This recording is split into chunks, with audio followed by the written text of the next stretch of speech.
உறவுகளே, இன்றைக்கி காலைல சவாரி நம்ம எங்கே எடுத்தோம் பார்த்தீங்கன்னா ஊத்துக்கோட்டை புக் பண்ணியிருந்தோம். ஊத்துக்கோட்டையில் இறக்கி விட்டு ரிட்டர்னு வரீங்களான்னு கேட்டேன் கஸ்டமரு. இல்லை, நாளைக்கு தான் வருவேன்னு சொன்னாங்க. ரைட்டு, ஊத்துக்கோட்டை ட்ராப் பண்ணிட்டு அங்கேருந்து ரிட்டர்ன் ஒரு 10 to 15 கிலோமீட்டர் பெரியபாளையம் வந்தேன். அங்கேருந்து மேல்மருவத்தூர் சவாரி வந்துச்சு, 2000 ரூபா வந்துச்சு. நம்ம டோல்கேட்டு எல்லாம் சேர்த்து ஒரு 2500 பேசி போயிருந்தோம். அது கரெக்டான ரேட்டாக நீங்கள் கமெண்ட் பாக்ஸில் வந்து கமெண்ட் பண்ணுங்கள். அங்கேருந்து ரிட்டர்ன் சவாரி வந்து நம்மளுக்கு கிடைக்கல. அதனால் அங்கேருந்து ஒரு 20 கிலோமீட்ரு நம்பியாக தான் வந்தோம். செங்கல்பட்டு தாண்டி உள்ளே வந்தோடனே சிங்கப்பெருமாள் கோயிலேருந்து நம்மளுக்கு ஒரு சவாரி வந்துச்சு பொருத்தாக்கத்துக்கு. அப்படியே ட்ராப் பண்ணிவிட்டு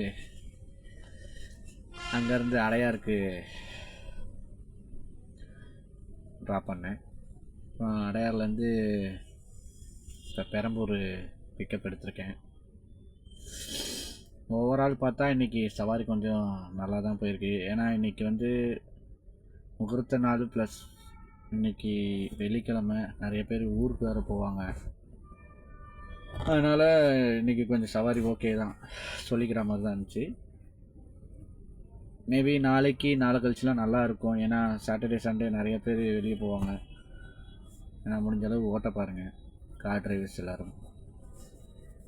லீவு போடுற மாதிரி இருந்தால் செவ்வாய்க்கிழமை இந்த மாதிரி லீவ் எடுத்துக்கோங்க. ஏன்னா செவ்வாய்க்கிழமை டல்லாக தான் இருக்கும். மோஸ்ட்லி ஆட்டோ சவாரியாக இருந்தாலும் சரி, கார் சவாரியாக இருந்தாலும் சரி, டல்லாக தான் இருக்கும்.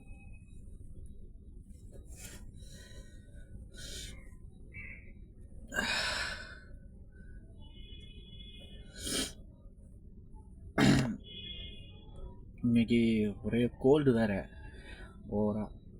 அதுவும் இல்லாமல் ஏசி வேறு ரன்னிங்லேயே இருக்குதா. அதுவும் இல்லாமல் கார் ஓட்டமும் கம்பல்சரி ரன்னிங்லேயே இருக்கணும் வேறு ஏசி. இல்லைனா இந்த வெயிலுக்கெலாம் இருக்க முடியாது, கஸ்டமரும் ஏசி கேட்பாங்க. அதனால் நம்ம ஏசியை போட்டு தான் ஓட்டுறதுனால கோல்டு ஓவர் ஆகிடுச்சு வேறு. இன்றைக்கி சவாரி அவ்வளோதான் மக்களே.